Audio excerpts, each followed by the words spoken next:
I'm Alexander Hefner, your host on The Open Mind. She warned of peer-to-peer misinformation, and Congress listened.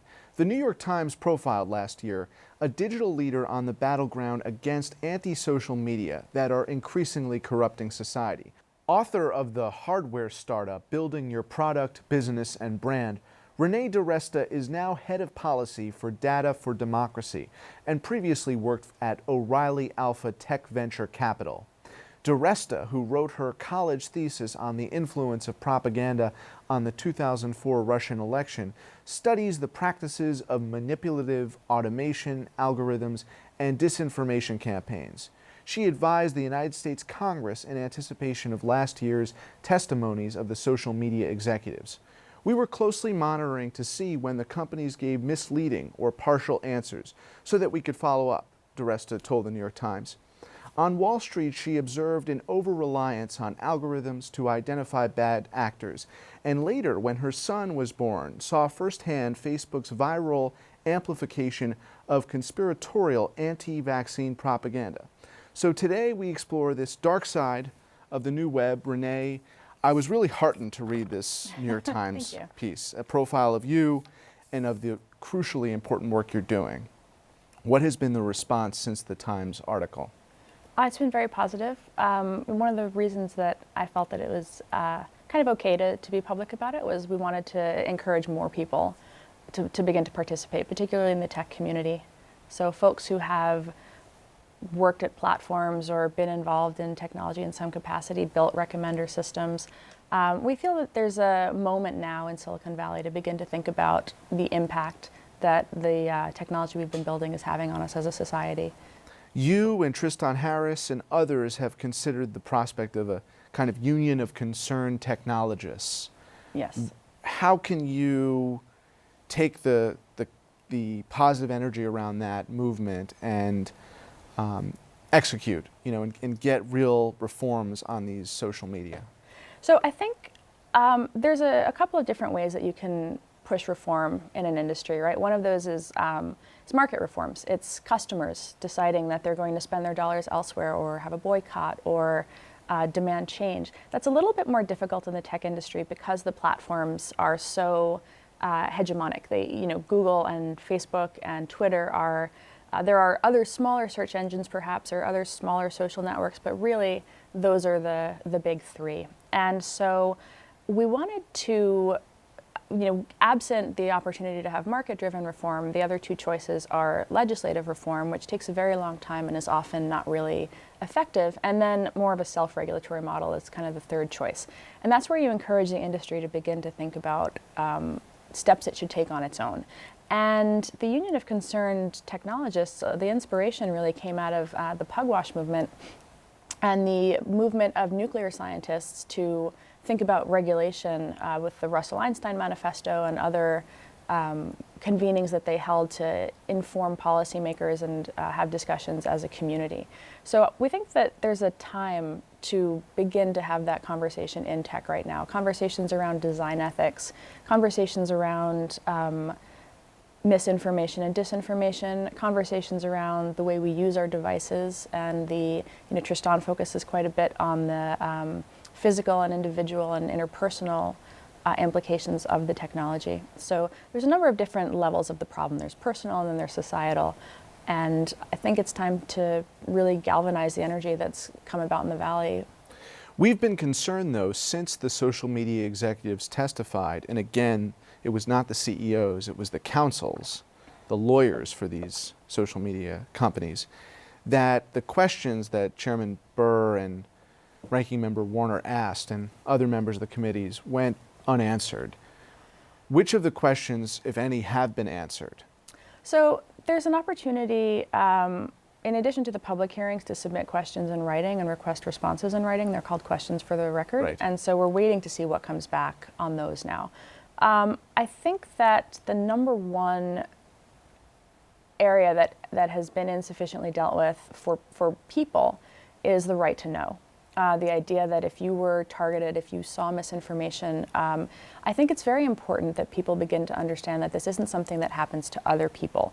This isn't, something that happens to the low intelligence or the highly partisan or the Democrats or the Republicans. This is something where these campaigns targeted everybody. And so I think that the first step in people beginning to understand the impact that this is having on us as a society is understanding that they themselves are not immune to it, and that they themselves were also potentially a target for this. So I think Senator Blumenthal is also continuing to advocate for right to know. We're waiting to see what the companies do. I love that you said that, because I was very interested in Senator Reed of Rhode Island, his exchange, in which the corporate executive really had no idea what he was talking about. And he was saying to the executive, this is what a correction is in a newspaper, and you need to do this to all the people who saw the disinformation on their feeds. Yeah. And they sat there dumbfounded. Like, they didn't understand that, yes, we still operate in a society where if you need to correct a record, you tell all your readers, you tell your millions of subscribers. And they were suggesting there's no mechanism for doing that. Right, and that's just nonsense. And the problem is, I think this stems from the companies' unwillingness to acknowledge that they're media companies. So that, I think, was another exchange that came up during the hearings, the requirement that rather than hiding behind the idea that they're a neutral tech platform and anything that's put out there, it just happens to exist and they have no responsibility for it. They do have responsibility because the algorithms are designed in such a way as to surface particular types of content over other types. So they are in fact making editorial decisions, just not in the way that a traditional media newspaper perhaps would do. They've resisted any attempt to create an editorial board. How can you get them to frame their decision making in a way that is consistent with the science and yet consistent with the value system, so they're not profiteering off of propaganda? So I think one of the things that we saw was when they removed all human oversight from trending topics, when Facebook removed all human oversight from trending topics, the top 3 or 4 trends were blatantly false stories. I think one was that Megyn Kelly was fired for supporting Hillary Clinton. Then there were, just a range of other content that never should have been amplified. And I think that by itself should have been a huge red flag, indicating that the algorithm by itself was being very easily gamed and was being very consistently gamed. And I think that as we've moved forward from this, one of the most important things that I think we got out of the hearings was the beginning of an acknowledgement. It forced them to do a self-reckoning, forced them to look internally. If you recall, after the election, Mark Zuckerberg's response was, fake news is such a small percentage of what we see on Facebook, and it had no impact at all. And then we went to, it was a $100,000, 100,000 ruble ad buy, and only 10 million people were impacted.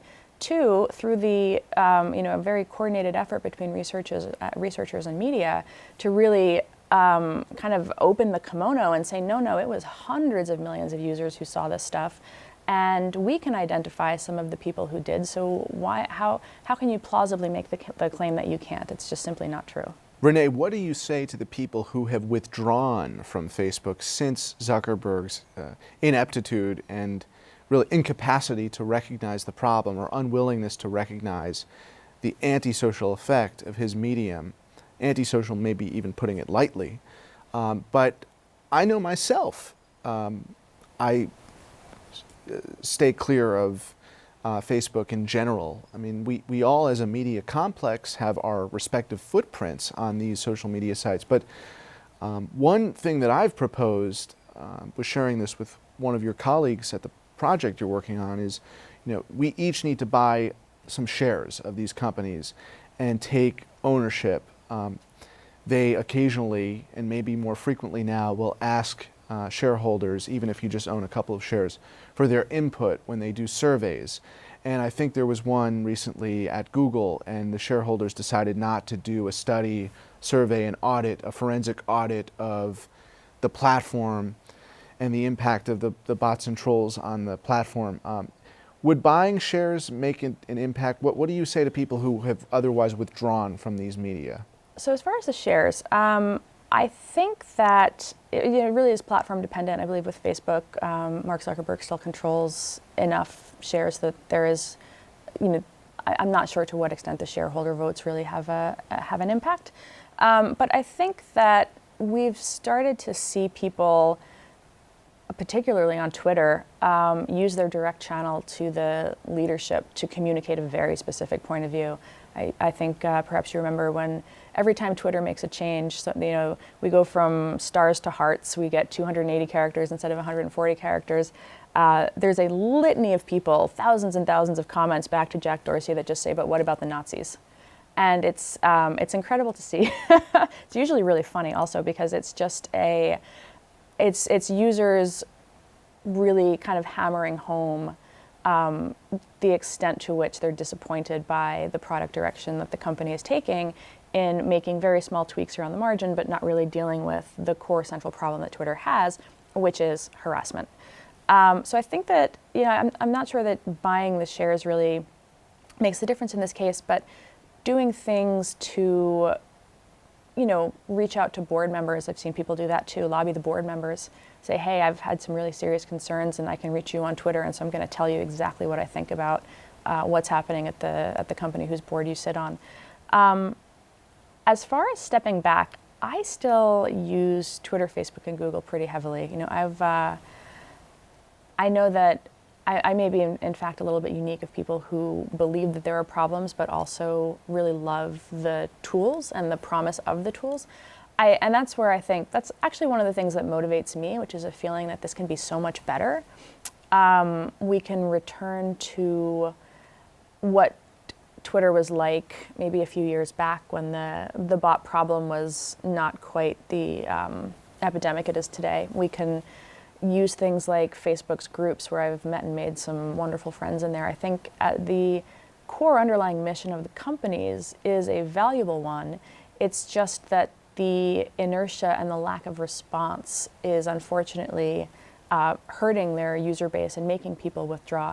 I sincerely hope that seeing this consistent withdrawal, public criticism from folks like Chamath and Sandy and a number of other former insiders who've written very unfavorable op-eds recently, as Sean Parker, I think that the effect of that may be, more than anything else, to inspire them to take an inventory and have a corporate reckoning. You said you have hope about Twitter returning to its 2012, 2013 state, but it's pretty clear that Facebook will never return to its pre-advertising core. And the inertia that you identify is driving it and leading the absence of any kind of moral compass guiding who buys ads or who doesn't. In that sense, I don't think you'll ever get back to a 2008 Facebook or 2010 Facebook. And I would be on Facebook more regularly if it was that platform. Yeah, I think the challenge, the real hard problem here is that the tools were not misused by the people who ran influence campaigns. The tools are not misused by propagandists, right? These are tools to reach people. These are tools to monetize people's attention. And the very recommender systems, they're designed to make sure that you see what you, quote unquote, should see in order to achieve the highest rate of return for the advertisers that are actually the customers of Facebook and Twitter. You are not the customer, you're the user. And that's a subtle distinction, but it's a very, very important one. I think that the features were built in such a way as to keep people on the platforms for as long as possible, because as long as you're on the platform, they can continue to serve you ads. So the fundamental challenge here is there a way to reconcile, how do they reconcile the tension between maximization of ad revenue with showing people content that is in fact beneficial for society, or acknowledging that maybe people shouldn't spend 18 of 24 hours a day glued to their phones. And so these are the areas where we have to see to what extent the platforms can wean themselves away from the advertising business model. That's exactly what I asked one of the founders of Twitter right here in 2014. Would you ever impose a constraint on being a good Samaritan? You believe in 140 characters or now 280 characters. What about ensuring that there is goodness, or at least the viability of goodness and knowledge outweighs the viability of hate? And you can maximize people's attention span through a subscription model, Right. that was not beholden to advertisers. But in that sense, Facebook and Twitter, it would be unlikely that they would resituate their position to do subscription-based. Yeah, it is unlikely. I mean, you know, unless you want to pay for the Facebook of pre-advertising bonanza, and frankly, there's not very much I want to see on my Facebook feed anymore. Right. And some of that is, you know, it's a feedback loop because people have gotten frustrated and left.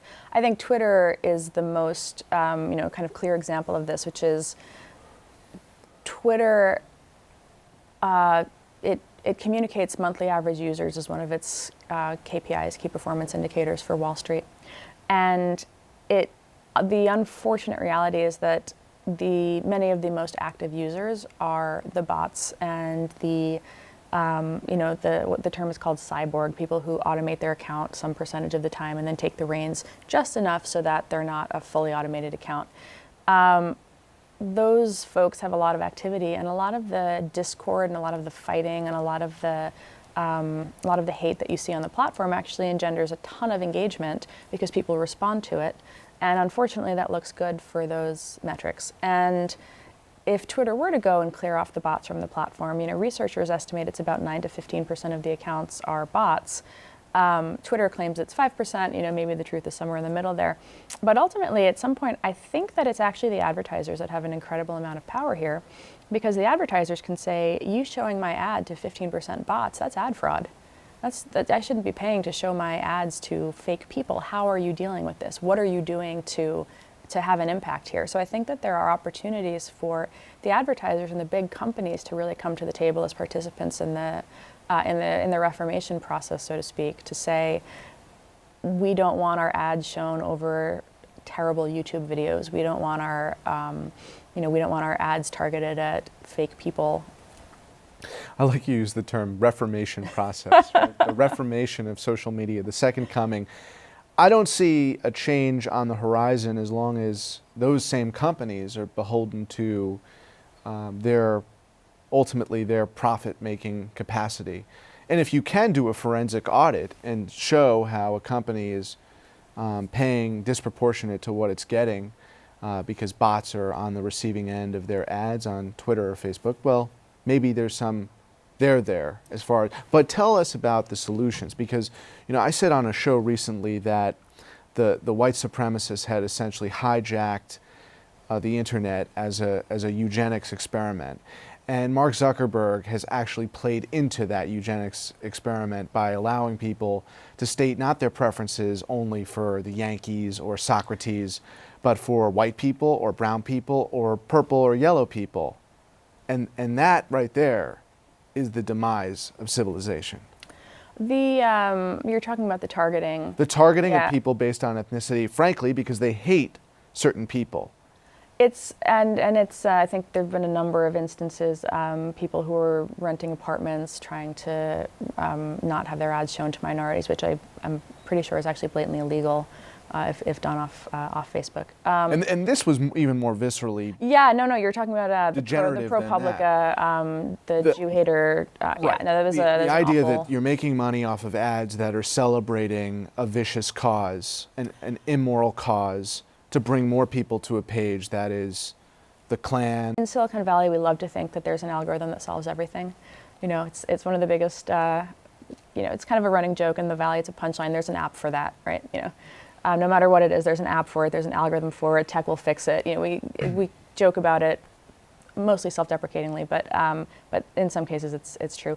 I think with this particular situation, we're faced with the reckoning that there is really no app or algorithmic fix that can handle the kinds of things that we're seeing on the platforms. And with regard to that, the way that those targeting features were generated was because a sufficient number of people on the platform had typed them in under employer. I think School of Hard Knocks is something that you would see under employer, and so you could ad target for people who went to the School of Hard Knocks. So it was pulling from what users had entered, and so there was no oversight. I think this is the problem, which is, one, there's no people, so nobody looks at that. A human would have seen that in 5 seconds and said, no, we're not going to accept that ad spend. It actually does violate the terms of service to do that sort of thing, but because they make their money having a self-serve, low-friction model, they do everything they can to keep people out of that process, and then you see things like this, where the algorithm doesn't know what it's recommending. Another example I talk about a lot of the time is it takes people who are prone to belief in one conspiracy theory and begins to feed them content related to other conspiracy theories because it knows that that content is going to resonate with that person. This is a dumb algorithmic decision. The algorithm doesn't actually know what it's recommending because Facebook has no editorial oversight saying, you know what, we're not going to serve anti-government conspiracies to various types of truthers and things like that. Maybe that's not something we want to actively suggest. So there's this is where the conversation about media and editorial oversight comes in. It's so central to the conversation, which is at some point you really just need people thinking critically about this. I think they're so afraid of being seen as partisan in one way or another, or as they're concerned about being called censorship. They're concerned about allegations of censorship, and it's paralyzed them from taking steps that I think most of mainstream society would actually welcome at this point. Very much so. And the measure we hosted recently, the CEO and lead advisor of the Counter Extremism Project, the movement of YouTube to remove an Al-Qaeda terrorist and cleric's postings. Yep. That was an editorial decision made. But is there any way that there can be some kind of joint effort across platforms to create that curation? So this is something that the Union of Concerned Technologists, which doesn't exist in a formal sense yet, but this is one of the things that we talk about a lot right now, which is the idea that this is a system-level problem. It isn't just Facebook, it isn't just Google, it isn't just Twitter, because particularly when you look at things like the Russian front content, that appeared everywhere. That appeared on everything from smaller social networks like Reddit all the way up to multiple properties on Google and Facebook. And so if you have a systems level problem and everyone is taking a piecemeal solution, that doesn't really solve very much. Based on your insight, is there finally a consciousness, a cognizance on the part of Jack and Mark and company that they need to do something more? That if the FCC is not going to step in, which it may not ultimately, it threatens to, but it probably won't, that they're going to have to do that. This Yes. union is going to have to do that. Yes. No, I think that they see, look, the threat of regulation and the specter of those hearings got more done in terms of acknowledgement of, or a voluntary recognition that what they'd been lobbying for so long with regard to being exempt from ad disclosure rules for political ads, they took that off the table voluntarily. That wasn't pushed through legislation, that was done voluntarily. The Global Internet Forum to Counter Terrorism, which is a self-regulatory body of all of the tech platforms, Snap, Google, Twitter, Reddit, they're all in there. It took several years after the ISIS problem emerged to get there, and it took pressure from Europe as well, but there's the nascent beginnings of a thing. And so when I called it a reformation, I really do believe that there's an opportunity now to take that momentum. And one of the things I always say is, all right, we got there on ISIS, it took us 3 years, but as a, as a community, as an industry, we're getting there. Why not expand the mandate to include countering propaganda? Why don't we look at influence operations, information warfare? Why are we limited only to focusing on one adversary? I think one thing that, in my own experience, has been that there are many, many different types of actors that are all using the same tools to achieve disinformation and misinformation, to run disinformation and misinformation campaigns. And there are places where you can intercede in the sort of systemic propagation of that content if there's a backbone and a willingness to do that. And the companies are not alien to, or unwilling to listen to the union of concerned technologists who have spoken out? They have not been unwilling, no. They've been, there are people within the companies who are making these arguments internally, and they have an incredible degree of clout and influence, and that's one of the reasons why we really feel that it has to be a community-driven, industry-driven effort. Self-regulation has come to other industries through whistleblowers being upset and companies deciding that they're going to take steps to protect their customers. Final question. Yeah. What is a realistic objective in this year of 2018 that we can say at the end of the day, the Russians didn't interfere in our midterm congressional elections? Is that too high a bar to? No, I don't think so. I think that that's a very reasonable ask. I think that transparency and accountability, those are the two things that we're going for. On that front, if you have an internal team with, sharing information across the platforms, I think that a task force can accomplish that while we fix the more systemic problems. Well, maybe it's a wish list or a wishful thinking that these companies can resolutely determine how they're going to counteract these malevolent forces, propaganda, bots, and trolls. But even if the union of concerned technologists in concert with these companies came out with their own rules of the future, that would be huge progress. I think so. I think it's something that's very important for the industry to recognize that, we've been around for a while now. These aren't startups anymore. It's time to take responsibility. Thank you, Renee. And thanks to you in the audience. I hope you join us again next time for a thoughtful excursion into the world of ideas. Until then, keep an open mind. Please visit the Open Mind website at 13.org/openmind to view this program online or to access over 1,500 other interviews. And do check us out on Twitter and Facebook at Open Mind TV for updates on future programming.